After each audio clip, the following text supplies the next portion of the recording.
So alright guys, welcome to my channel.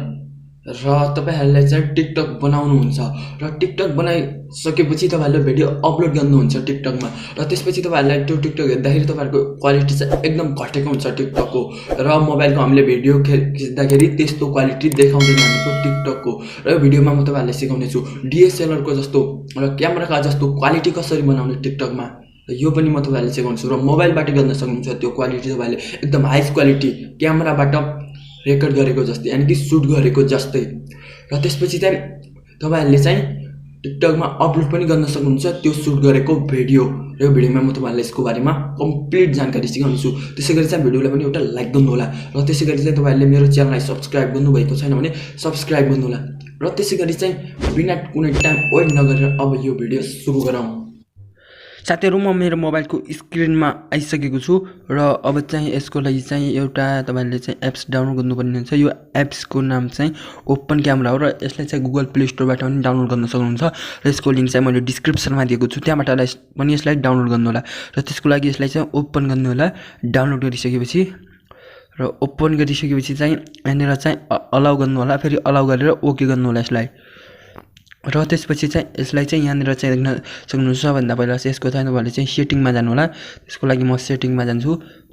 र सेटिङमा गइसकेपछि यसको चाहिँ टिमर राख्नुपर्ने हुन्छ त्यसको लागि यो टिमरमा क्लिक गरेर यसलाई चाहिँ जति सेकेन्डको राख्न चाहन्छ त्यति सेकेन्डको नि यहाँनेर राखिदिनु होला र त्यसपछि यसलाई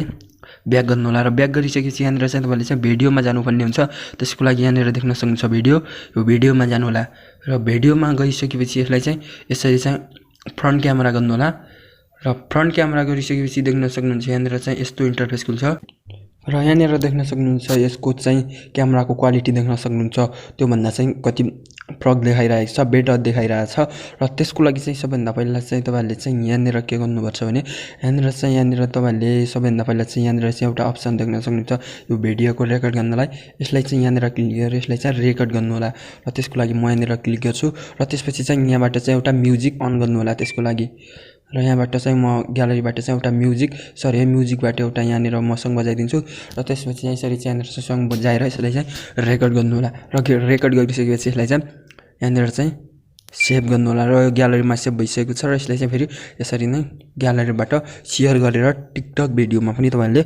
अपलोड गर्न सक्नुहुन्छ र त्यसको लागि यो शेयरमा गएर यहाँनेर टिकटक भिडियोमा अपलोड गरेर यसलाई चाहिँ पब्लिकमा पनि तपाईहरुले अपलोड गर्न सक्नुहुन्छ र यसको क्वालिटी पनि म तपाईहरुलाई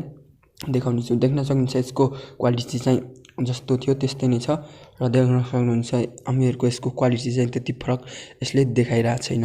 र त्यसपछि चाहिँ तपाईहरुले चाहिँ अब चाहिँ यसलाई चाहिँ नेक्स्ट गरेर यसलाई चाहिँ यहाँनेर चाहिँ पब्लिकमा पनि तपाईहरुले चाहिँ यसलाई अपलोड गर्न सक्नुहुन्छ यदि तपाईहरुलाई भिडियो मन परेको छ भने भिडियोलाई लाइक गर्नु होला र त्यसैगरी चाहिँ च्यानललाई सब्स्क्राइब गर्नु होला र धेरैभन्दा धेरै साथीहरुलाई भिडियो शेयर गरिदिनु होला आजको भिडियो यहीँनेर एन्ड गर्छु जय नेपाल।